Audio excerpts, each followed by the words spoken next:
Olá pessoal, tudo bem? Retomando a sequência de vídeos sobre aposentadoria, hoje eu vim falar aqui sobre a aposentadoria do professor, da professora, né?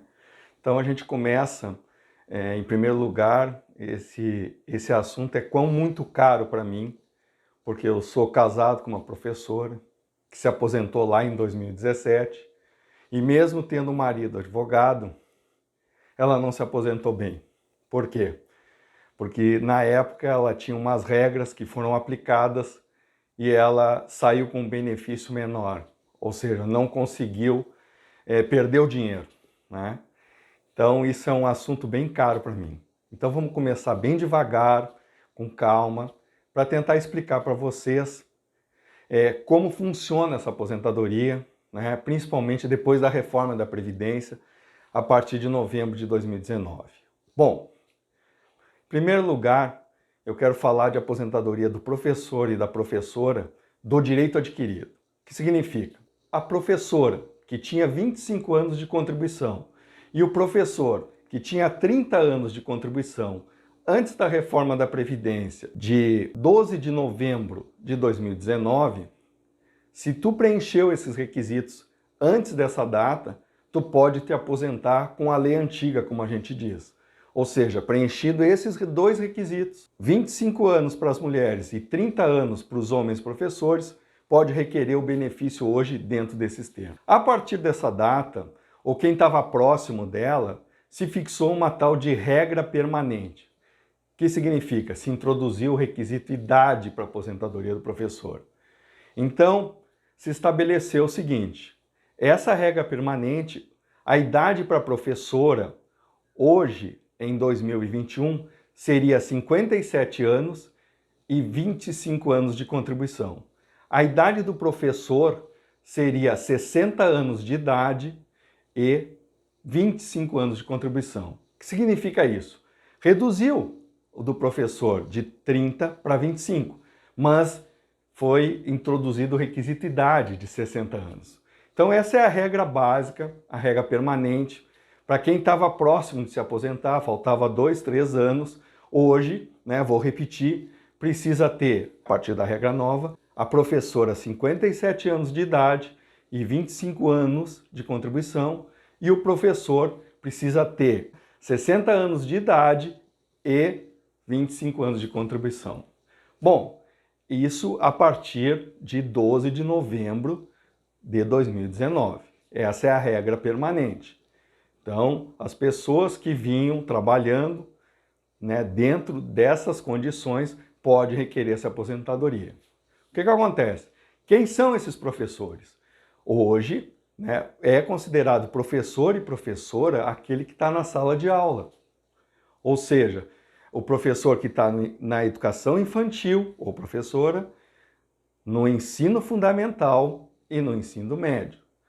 As questões do professor universitário e dos professores do regime próprio, ou seja, aqueles que são estatutários, professores municipais, estaduais ou até mesmo federais, vão ter influência dessas regras, mas vão ser tratados de forma diferente.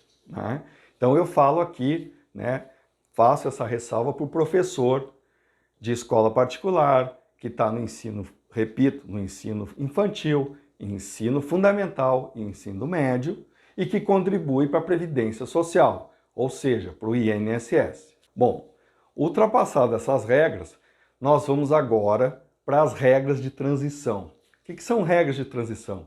São aquelas pessoas que estavam próximas de se aposentar e que foram atingidas pela reforma. Como assim? Não, faltava 2, 3 anos para completar os 25 anos de contribuição e veio a reforma da Previdência, que introduziu o requisito idade. Então essa regra de transição vieram para adequar as condições de cada um. Ressalto que essa aposentadoria do professor e da professora é bem complicada de entender, E o meu objetivo aqui do meu canal justamente é descomplicar.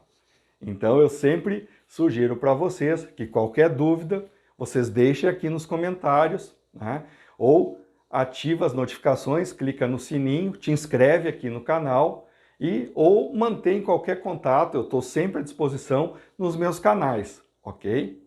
Bom, vamos falar então efetivamente das tais regras de transição.